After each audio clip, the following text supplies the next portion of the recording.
Donald Trump has two Hail Mary plays left: fire Mueller, or start war with North Korea. Burman feeling cornered and under siege. An angry Donald Trump has embarked on a crucial trip to Asia, the longest foreign tour of his imploding presidency. Increasingly, Trump is acting like a man who sees only two ways to survive. Given that, the only remaining question for him in his desperation may be this: what should I do first? Will he fire Robert Mueller as the special counsel investigating Trump's ties to Russia, which now seems only a matter of time, even though it is certain to trigger a constitutional crisis? Or will he first try to regain popular support by risking a catastrophic nuclear war with North Korea, now closer than ever in the absence of any genuine diplomacy happening, even though it would inevitably result in hundreds of thousands of casualties? This is a dangerous period in the turbulent Trump presidency, and for the world. When the history books are written about this era, it is hard not to conclude that this week's developments will loom large. This was the week we learned the first strong indications that, to put it in Trump's vernacular, the jig is up.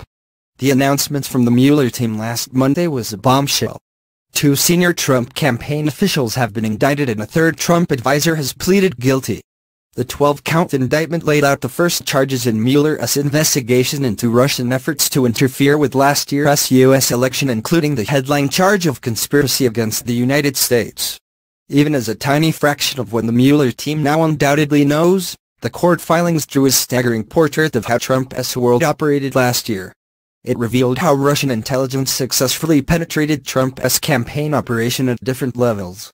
For several months, including during the Republican convention of last summer, Trump's campaign was run by Paul Manafort, who operated in secret as a foreign agent of a regime friendly to Russia's Vladimir Putin. Before Manafort joined Trump in an official capacity, the charges indicate he laundered tens of millions of dollars for the Ukrainian strongman Viktor Yanukovych. Perhaps even more ominous for Trump is the unexpected guilty plea of former campaign foreign policy advisor George Papadopoulos, once described by Trump in an interview with the Washington Post as an excellent guy.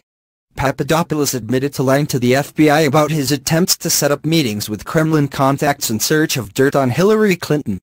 This week's developments, as an opening volley from the Mueller team, provide an indication of what their strategy is. They are pressuring Manafort to cooperate and reveal what he knows about Trump's role. They have already done a deal with Papadopoulos to tell them what he knows about who else was involved. As Trump himself must know, it is widely accepted that Mueller has Trump's tax returns in his possession.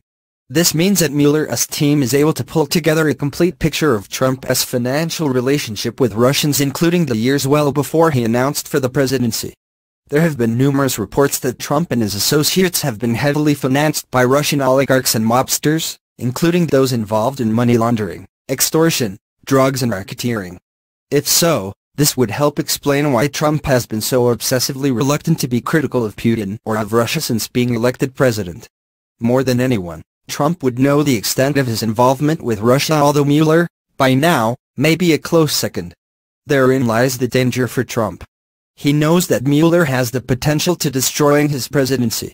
So if you reach Trump, Mueller, somehow, has to be gotten rid of. The only question is when. Neither Trump nor his associates have ever acknowledged this, although Trump once described it as a red line if Mueller ever started examining his financial holdings. Mueller has certainly crossed that line. It is widely accepted in Washington political circles that Trump is seeking an opportunity to fire Mueller. To this end, many of his media boosters at Fox News are working overtime and trying to come up with ways to discredit Mueller and his team. Yes, the risks for Trump in this are enormous.